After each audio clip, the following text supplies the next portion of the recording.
दोस्तों स्वागत है आप सभी का हमारे चैनल पहाड़ी न्यूज अपडेट में। तो पहले अपडेट की बात करते हैं आज जो आ रही है रुद्रप्रयाग जिले से। रुद्रप्रयाग जिले में घोड़े खच्चरों में एक वायरस मिल रहा है जो घोड़े खच्चरों में तेजी से फैल सकता है।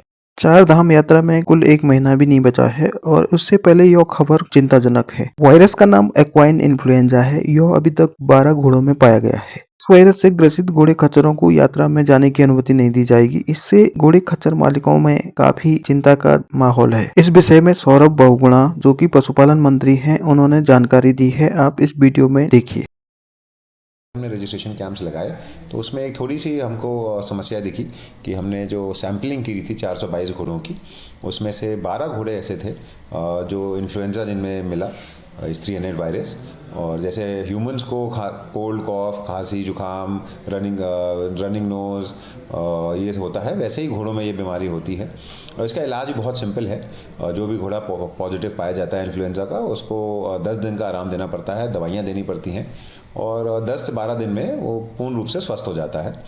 आज मैंने जो वीसी ली थी जिसमें कि हमारे सचिव, animal husbandry director, animal husbandry हमारे विभाग के अधिकारी, समस्त जिलों के सीवीओज और हमारे डीएम रुद्रप्रयाग, ये सारे लोग जुड़े हुए थे।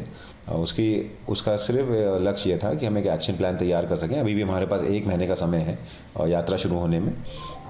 दोस्तों अगली अपडेट है बिरजू मयाल के बारे में। जैसा कि आपको पता है बिरजू मयाल कुछ दिनों से हॉस्पिटल में एडमिट हैं और उन पर हमला हो गया है उनका कहना है। लेकिन इस केस में एक नया एंगल सामने आया है जिसमें कुछ लोग काशीपुर थाने में पहुंच गए और उन्होंने अपना बयान दर्ज किया।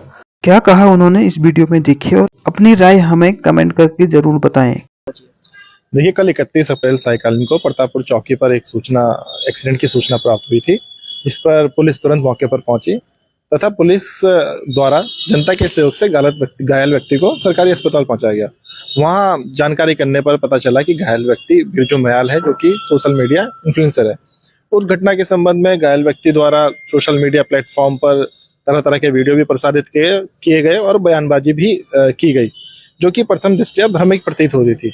जब डॉक्टर्स और आसपास के गवाहों से उस घटना के संबंध में पूछताछ की गई तो पाया गया कि घटना की सच्चाई सामने लाना जरूरी है। उस संबंध में तुरंत एक पुलिस टीम गठित की गई ताकि घटना की सच्चाई का पता किया जा सके। और घटनाएं भ्रामक थी, इस संबंध में बिरजू मयाल द्वारा खुद ही अपनी पूर्व की बातों का खंडन किया गया था। अभी पुलिस की कार्रवाई प्रचलन में ही थी कि आज शाम को कोतवाली काशीपुर में 4 व्यक्ति द्वारा आए गए हैं और एक तहरीर दी गई है। जब उनसे घटना की सच्चाई के बारे में पूछा गया तो उनके द्वारा बताया गया कि जब वो रामनगर से काशीपुर की तरफ आ रहे थे तो उनकी गाड़ी और एक स्कूटी टकरा गई थी।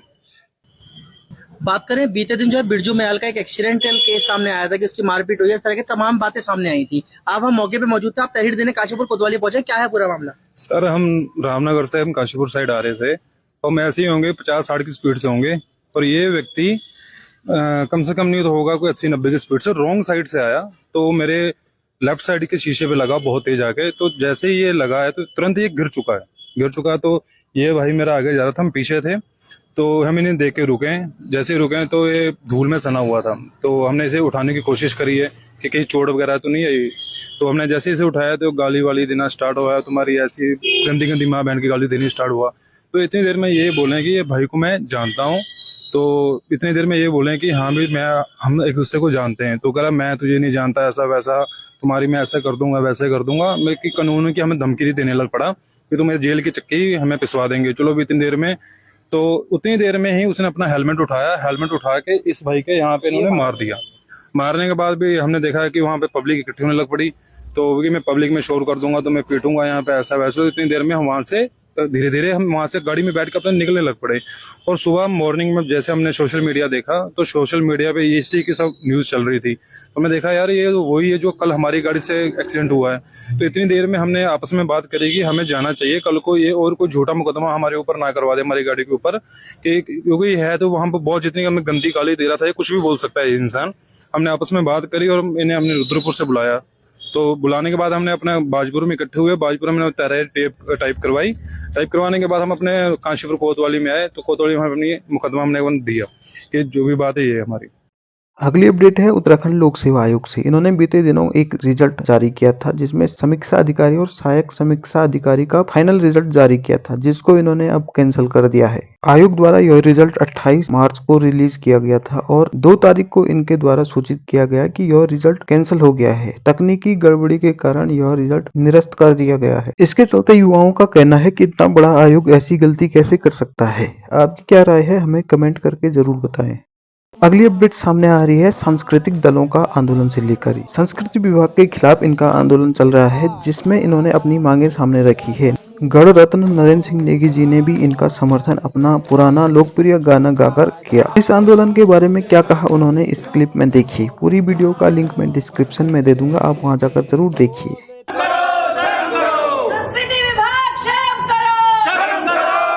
जो लोग ये संस्कृत विभाग से रजिस्टर्ड हैं, पंजीकृत दल हैं, उन लोगों ने आज यहाँ पे अपनी समस्याएं, अपनी बातें रखी हैं, जो विभाग से उनकी शिकायतें हैं वो रखी हैं और उनका साथ देने के लिए मैं भी आया हूँ। कुछ बातें जो मेरे भी संज्ञान में आई हैं कि कलाकारों की पेमेंट समय से नहीं होती है, सालों तक उनका भुगतान नहीं हो पाता है, तो वो बातें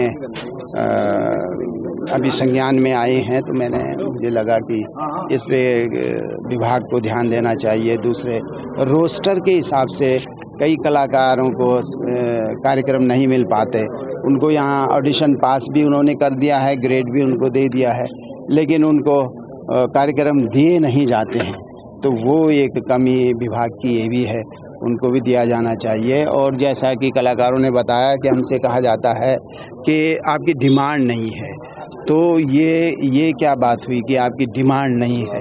डिमांड नहीं है तो क्यों पास किया गया उनको, है ना? अगर उसमें ऑडिशन में उनको पास किया गया है तो फिर डिमांड हो ना हो, उनको उनके हिस्से के कार्यक्रम दिए जाने चाहिए, ये विभाग की जिम्मेदारी बनती है। और डिमांड अगर इस तरह हो तो फिर उधर डिमांड वालों की एक लिस्ट बनाइए और कहिए कि बाकी लोग जाएं भाई, ये डिमांड वाले ही कब प्रोग्राम करेंगे, कार्यक्रम करेंगे। तो ये बातें अभी यहाँ पे हुई हैं और मैं सोचता हूँ कि विभाग इसको संज्ञान लेगा और विभाग की कार्यप्रणाली में कुछ सुधार जरूर होगा, ऐसी उम्मीद मैं करता हूँ। आज की अंतिम अपडेट है गिबली आर्ट के बारे में। यह ट्रेंड आजकल हर प्लेटफॉर्म पर सोशल मीडिया पर देखा जा रहा है। इसमें मुख्यमंत्री पुष्कर सिंह धामी जी ने भी अपनी पोस्ट शेयर की है। उन्होंने नरेंद्र मोदी जी के साथ और अपनी माता जी के साथ खींची गई फोटो को गिबली आर्ट में कन्वर्ट करके पोस्ट किया है। और पूर्व मुख्यमंत्री हरीश रावत जी ने भी इस ट्रेंड को फॉलो किया है और उन्होंने भी अपनी कुछ फोटो शेयर की हैं।